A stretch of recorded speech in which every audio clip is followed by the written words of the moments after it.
She gave me my voice that I denied. This is Becoming the Optimal You. Inspiring growth for the mind, body, and spirit.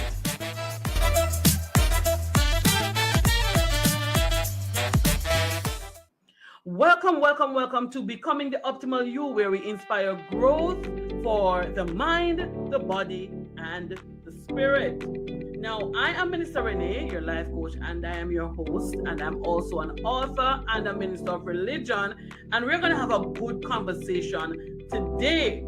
This is where we share real stories, real conversations, real testimonies, and information that will help to transform your life as you become your best for the glory of God. Now, for the month of October in Jamaica, the latter part, we celebrate Heroes Day. Heroes Day. Let me get my H together. Heroes Day.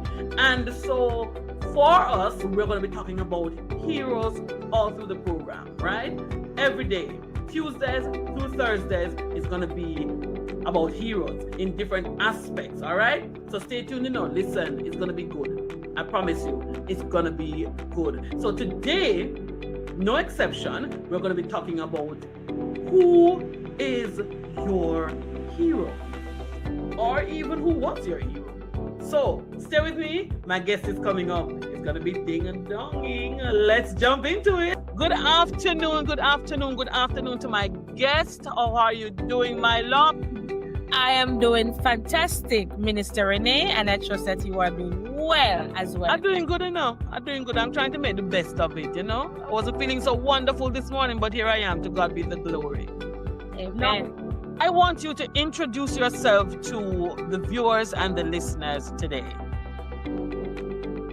Good afternoon, listeners and viewers. My name is Camille Slowly. I am a mother of one child. I am a woman with a great personality. I pride myself in being a people person. I pride myself in being a servant. Servanthood is the heart of what I do, how I operate, a community builder. And I just want to say, I'm just a kingdom woman going places for the Lord. Wow. Hey, we like the sound of that.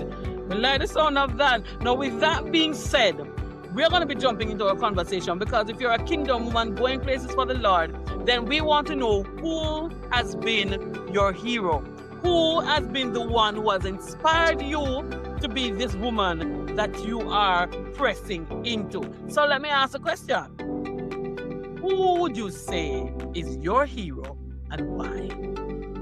Okay, so if we were to start at the beginning of my journey, my Christian journey, then I would have multiple persons. But as I think about who is my hero and the pivotal point of my life that would have brought me here, sitting with you with this confidence, saying I'm a kingdom woman and I'm going places for the Lord, I would have to say my hero is indeed Tamika Davis, attorney at law and former member of parliament for the Hanover Western constituency. Because indeed, this confidence, this pride, this joy, I would have to give her the credit for that. Beautiful. You didn't say before, what's the name of your church, your pastor, and if you're married? Well, the name of my church is Lucy New Testament Church of God. But if you would allow me, I just want to give credit to the Assemblies of God in Jamaica. I got baptized at that fellowship at 12 years old. Every leadership role, a majority of the leadership roles, the growth, the development are directly related to my growth at the Assemblies of God. That's where I met you, Minister Renae. That's where I met some phenomenal women, that's Auntie Natalie, Melissa, and that's where I grew spiritually. I must also say for Pastor Henzel Lysett, who when he came to Lucy, he saw something of worth, and I grew under his ministry as well. So though I'm from the New Testament Church of God, newly imprinted there, I must contribute most of my growth to the Assemblies of God. And my bishop name is Bishop Robert Williams. my shepherd, my spiritual father, my guide. And trust me, he needs another interview. But I will tell you that it's a blessing to have him in my life as well. Do you have any children? You're married? Oh, I have one child who is all of 22 years old, and I am not married. And watching that Boaz and Ruth story on Netflix, I must say I am poised to be married, and I hope Boaz is somewhere in Redland hearing me right now. Boaz! Hey, Jesus, you did a busy cross right here, so let us continue on this discussion, you see? I will want to talk about Boaz in the book. That's one of the interview. So come here. Let me say, Tamika Davidson, is it Davidson or Davis? Tamika Davis. Davis. She has really helped you to be who you are at this point. So you're safely saying that you have more than one heroes? Yes, I would say I have more than one heroes. She plays a very substantial role, a pivotal point of my life. But I will say my early years can only be contributed mostly to my mother, who grew us on nothing really but prayer, church life, the need for devotions in the morning, who we are, learning to be satisfied. I watched my mother have us prayed over one piece of cooler, put it in a tray and share it. So when it comes to a woman of God, woman of words, my mom is my hero.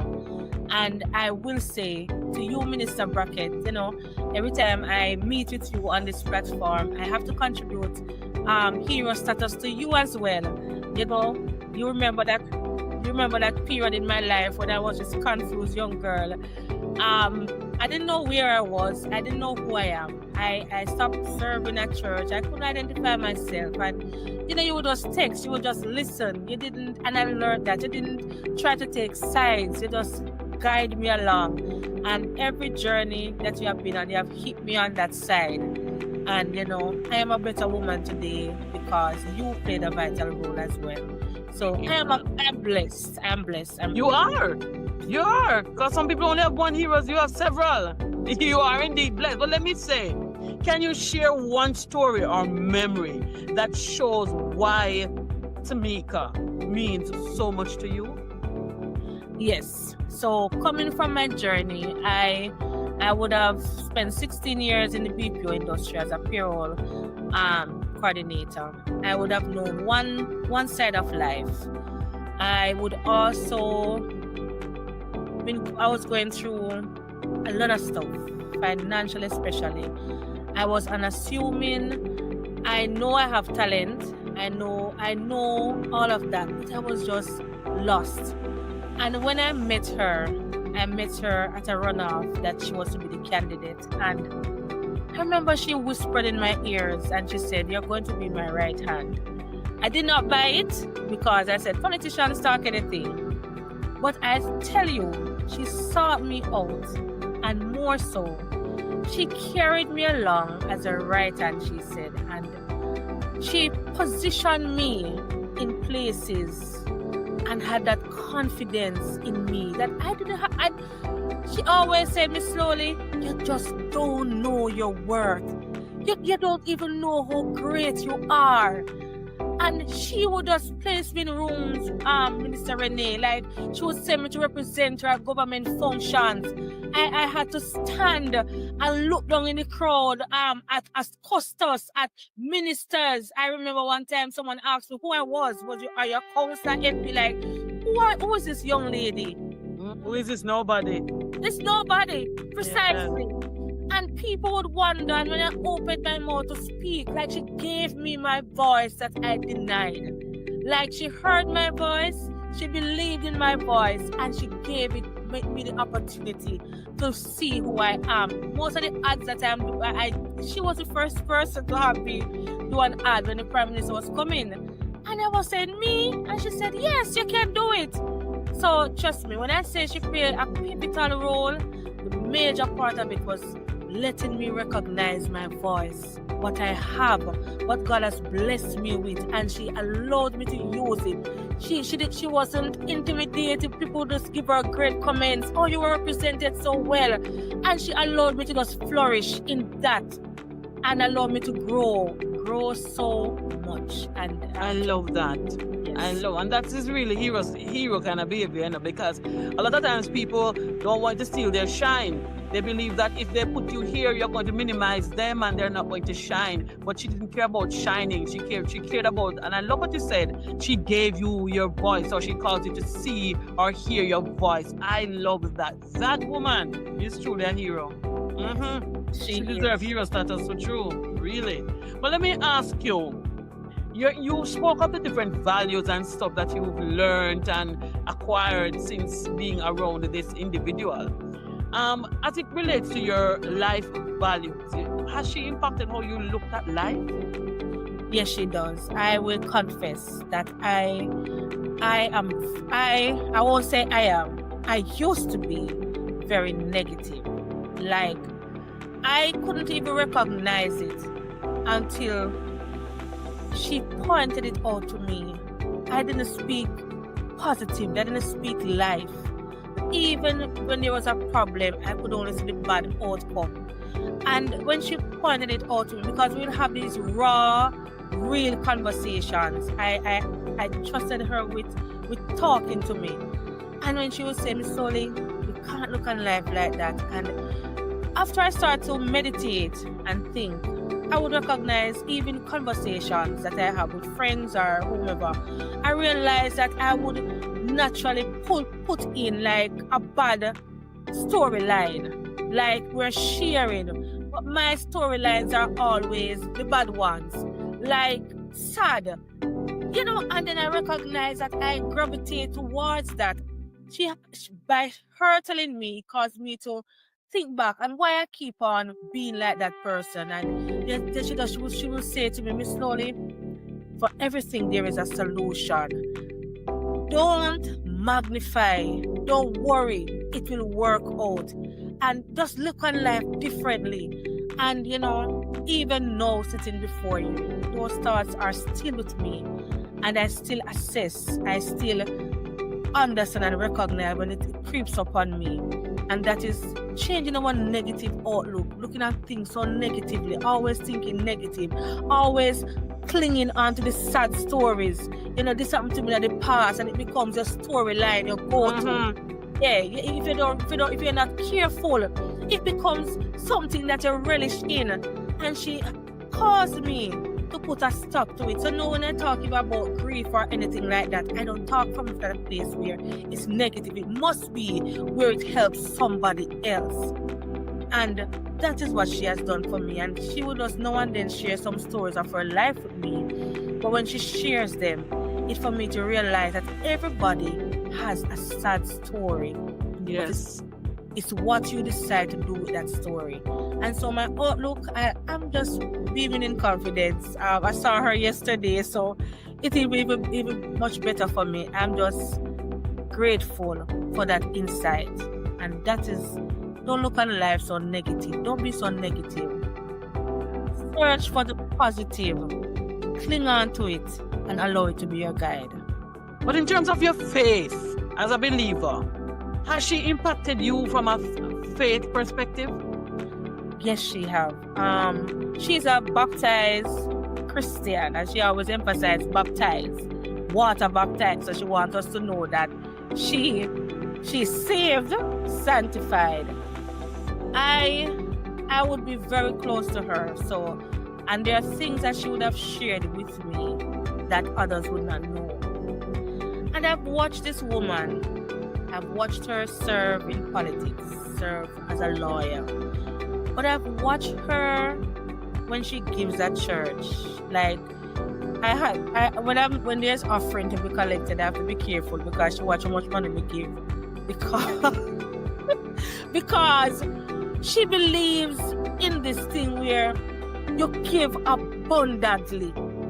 And then I will watch her be going through her struggles. And somehow she managed to embrace that God that we serve. And she was saying, I'm a Matthew 6 verse 33 girl. And she walks it. And even when I know what she's going through, when she greets me on a daily basis, it's a greetings to say, I'm confident that my God will provide and He will work it out. And it's not loud. It's not speaking in tongues loud. It's not, I am in everything in ministry church loud. It's just this woman who could have chosen another route. But even in her esteemed position, she's just humble and just cling on to that God thing where I walk in Godfidence. Yes, and it's I like that. Yes, Godfidence. And I must say, I'm not working now. And I even saw her today, and even that she had demonstrated to me and shared with me, and I watch her in grace operating, that God got you. It gives me hope. It encourages me. So when I say she's my hero, those are the heroes that I come from.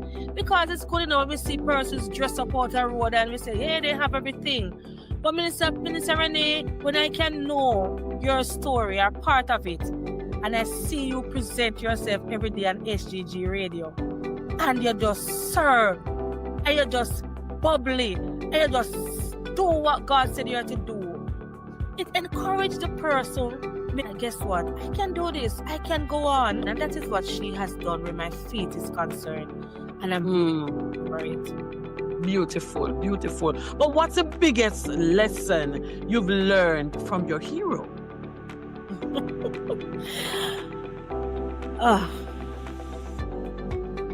Believe in who God has called you to be. Never quit or stop doing what you're doing because of what others have to say about you. Make every decision from a position.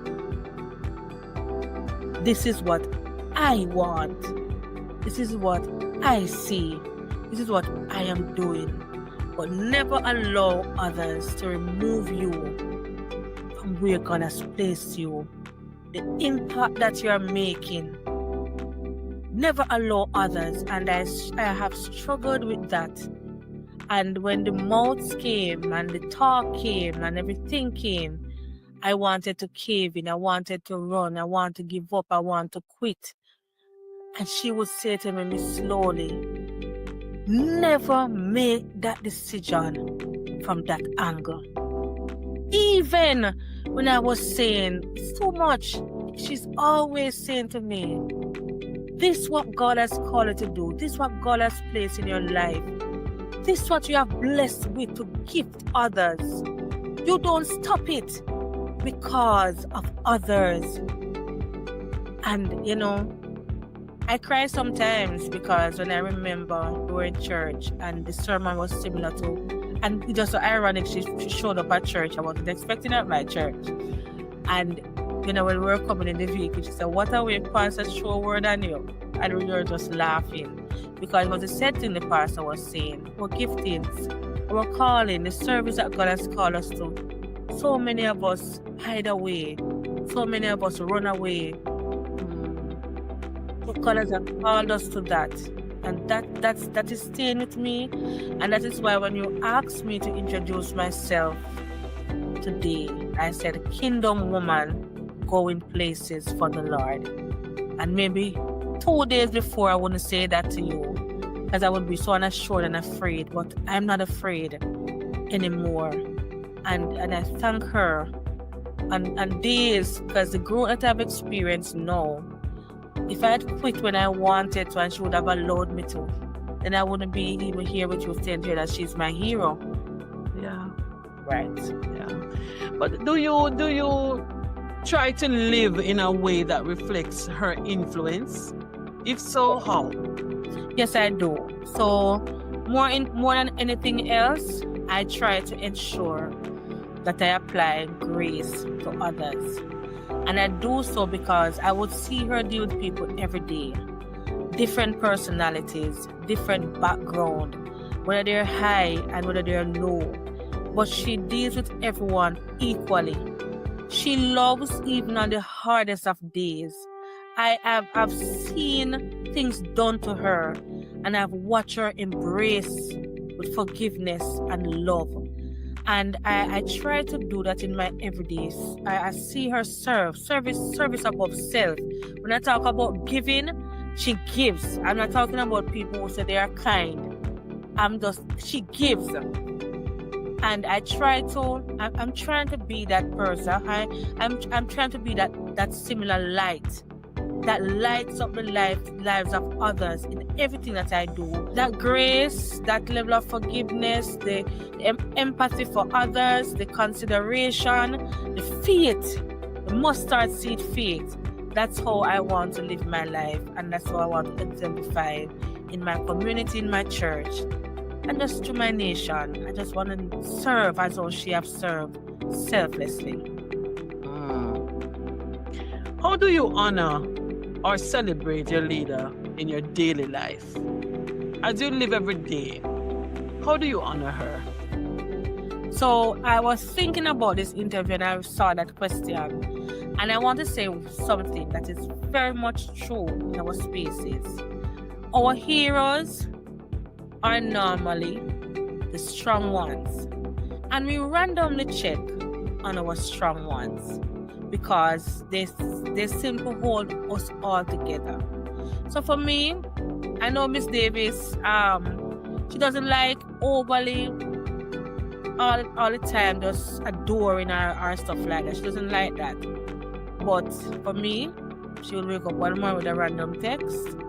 Dear mentor, I call her some names and she smiles, and I remind her of who she is. If there's something great happened to me, I know it's directly related to her, I text her, thank you for doing this for me. I try to make sacrifices for her. That is why I stayed on even so long in the job that I'm in, because my loyalty was to her, and I know the important role I played in her life at that time, serve it. So I stayed. I tried to do small things to show her that I got you. So I do that every day. And I'm always, sometimes when I'm emotional or I might say something and I know it hurt her, even though she doesn't say it, I ensure that I reach back out to her and, I apologize or reassure her. So that is what I do every day for her to remember that this girl, that she would have made an impact on her life since 2019, loves her, and I appreciate her. And you live your life in a way that people probably sometimes see you and say, that reminds them of Miss Davis, or Miss Davis would have said that, or even in your own self, you think this is how she would have responded or done or acted. Yes, some persons normally first give me the nickname MP because I represented her that well, especially when it comes on to speaking engagements. We're different in personalities, I must tell you that. So she enjoys that part of me, that bubbly, crazy, So, but in regards to representation, people always tie us together because, when they see me representing, they know that this is the MP secretary and she has done you well. And, she carries herself. I have adopted, I started to look at myself differently, dress differently, show up differently. Yeah, man, I really, that really impacted me as well. If she was sitting before you this very moment, what would you say to her?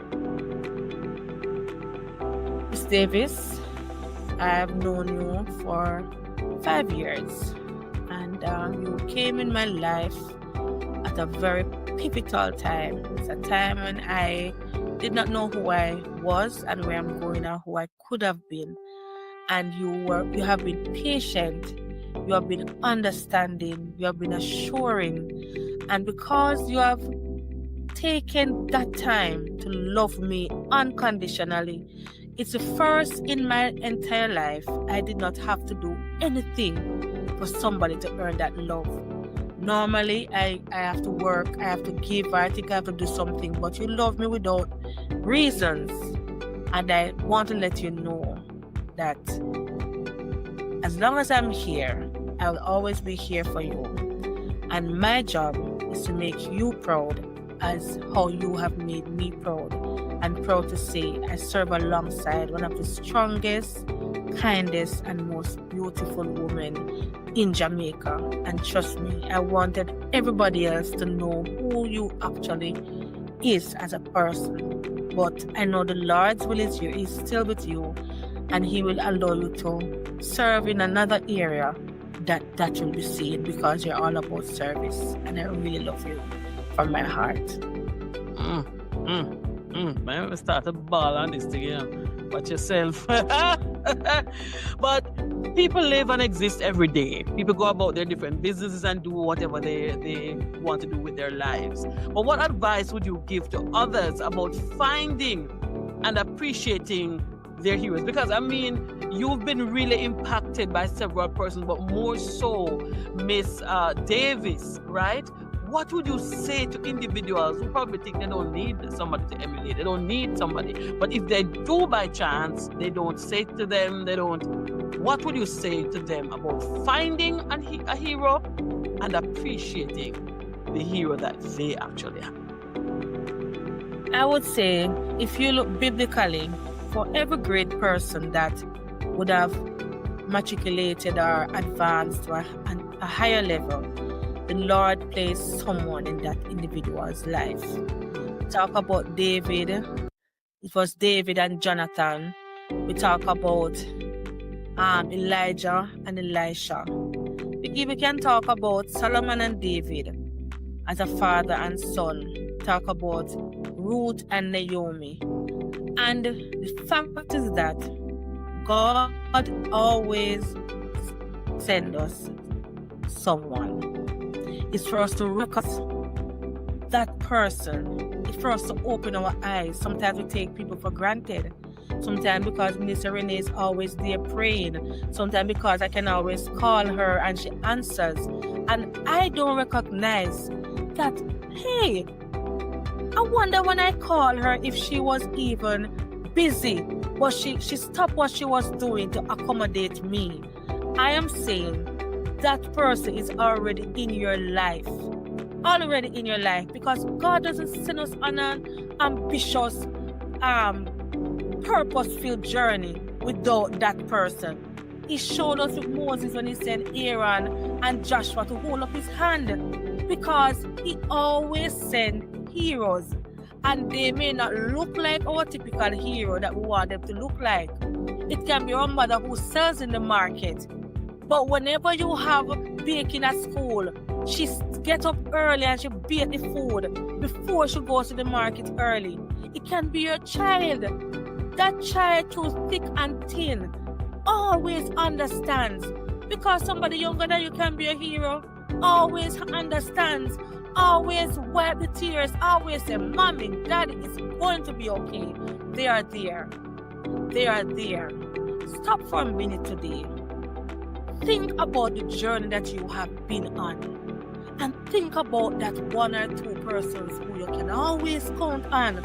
Who even a mess up, even when you're down to your lowest point, you can call and say, hey, I did this, and that person will say, don't worry yourself, it's what you do from there. Find that person, even buy a sweetie, a bag juice, wrap it up, and say, I thank you and I love you. And from there, appreciate that person in your everyday life. Wow.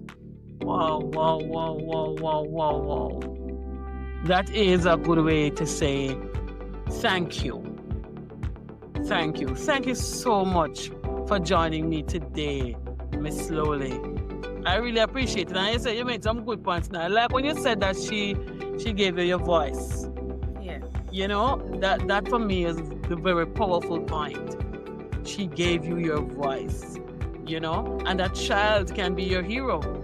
Sometimes people don't realize that. But thank you so much for joining me today. I appreciate you. We know we have more conversations coming up. This is just one of the many. God bless you and enjoy the rest of your afternoon. God bless you and thank you for having me as always. It was my pleasure. Blessing. Let me tell you something, people. Let me tell you. I love having these conversations. I trust that your heart was blessed, you were encouraged, and it gave you some things to think about. You know, how do you respond to your hero? Do you have a hero? Does your hero even know that they're your hero? If it is someone that you can tell, have you appreciated them? Have you done anything for them to even know this is how you feel? Something to think about. And don't forget to like, share, and subscribe so others can grow too. Yes?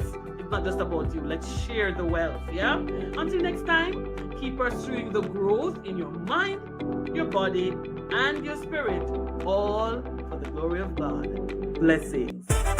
Thank you so much for joining me today. I hope this conversation has inspired and encouraged you to keep growing in faith, wellness, and purpose.